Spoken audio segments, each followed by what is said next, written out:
श्री स्वामी समर्थ. नमस्कार मैत्रिणींनो, आज मी तुमच्याशी नाचणीच्या पापडाची रेसिपी शेअर करत आहे. तर त्यासाठी तुम्ही जर नवीन असाल तर माझ्या चॅनलला सबस्क्राईब नक्की करा आणि मला सपोर्ट करा. माझं चॅनलचं नाव आहे ऑल इन वन मनीषा. तर मी नाचणीचे पापड अगदी सोपे आणि अगदी नवशिक्याचे असेल त्यांनाही सहज करता येईल असे हे नाचणीचे पापड आहे. अगदी स्टेप बाय स्टेप मी याची माहिती सांगत आहे. तर त्यासाठी मी 2 किलोचे नाचणीचे पापड करत आहे. तर त्यासाठी मी 1 किलोची बरणी आहे माझ्याकडे माप नसल्यामुळे, तर त्यानुसार हे माप घेतलेलं आहे. 2 किलोचे असल्यामुळे मी आता ही 1 बरणी घेतलेली आहे भरून, म्हणजे हे 1 किलो झाले आहे. ते मी एका माझ्याकडे अशा प्रकारे कटोरी होती किंवा टप होता त्यामध्ये मी ओतली. नंतर दुसरी 1 किलोचा माप घेतलेला आहे.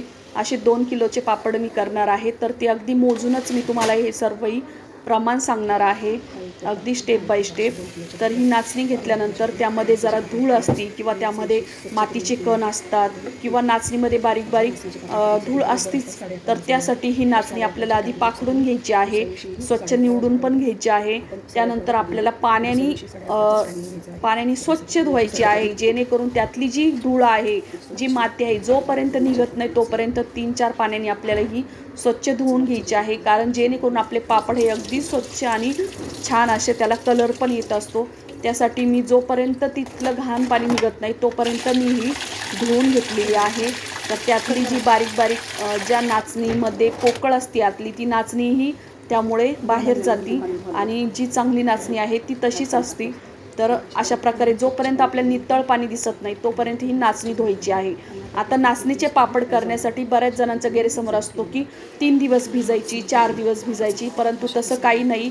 मी आदल्या दिवशी म्हणजे आपण सकाळी 10 वाजता जर आपण नाचणी भिजत टाकली तर दुसऱ्या दिवशी 10 वाजताच आपण ती पाण्यातून काढायची आहे, म्हणजे ती छान अशी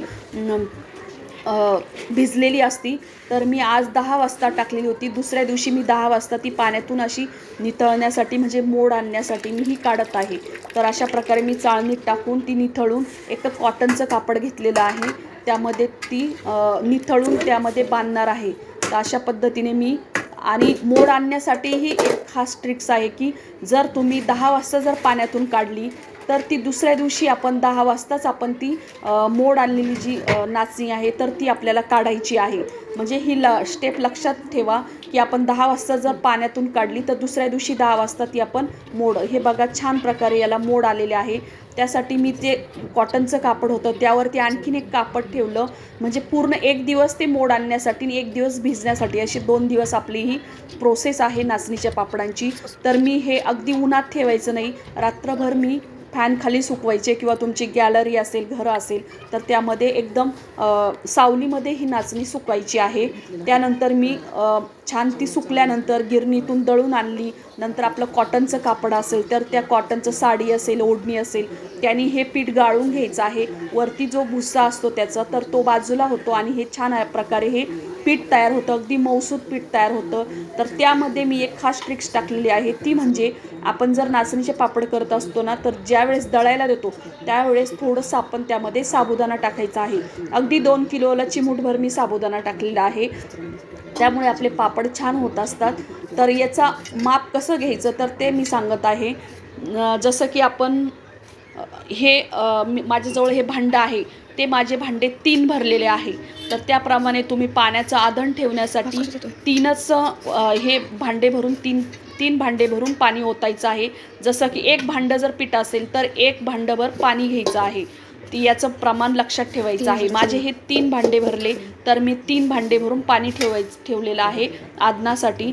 आणि थोडंसं आपण एखाद्या पातेल्यामध्ये एक्स्ट्रा पाणी ठेवू शकतो, जेणेकरून आपल्याला जर वरतून कमी पडलं पाणी तर गरम करण्यासाठी आपण एक्स्ट्रा पाणी ठेवायचं आहे.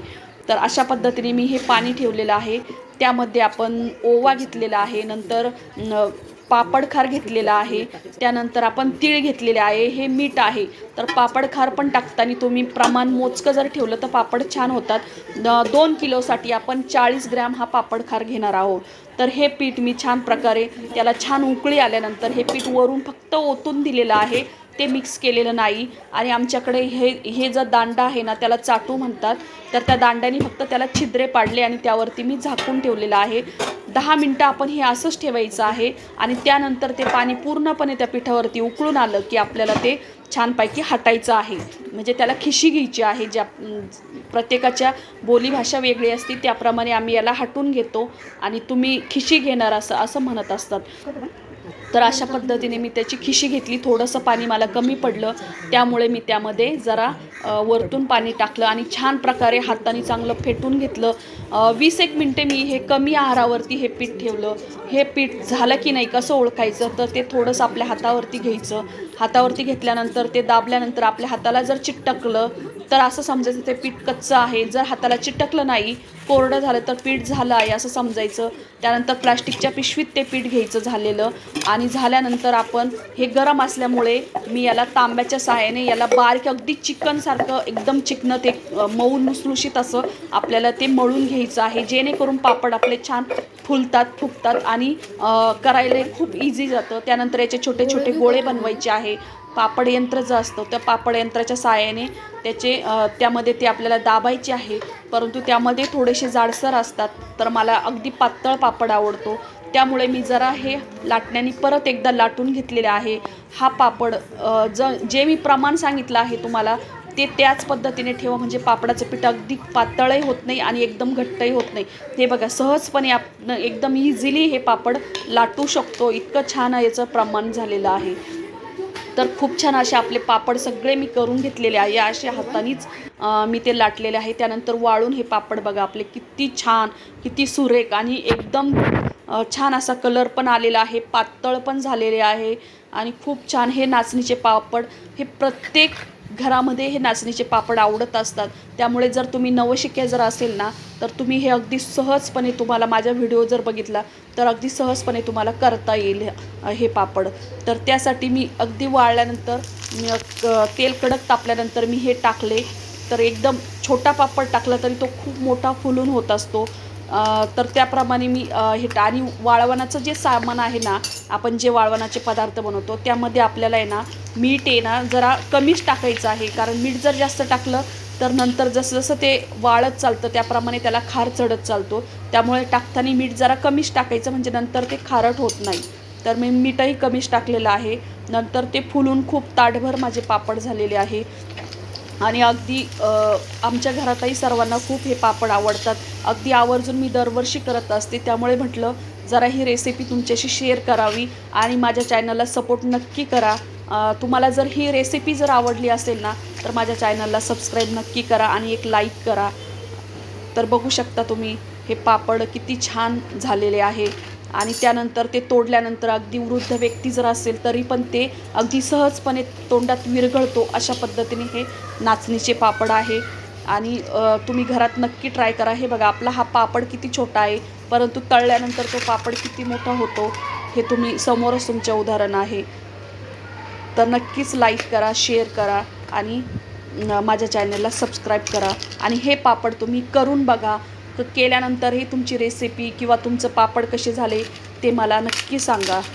श्री स्वामी समर्थ.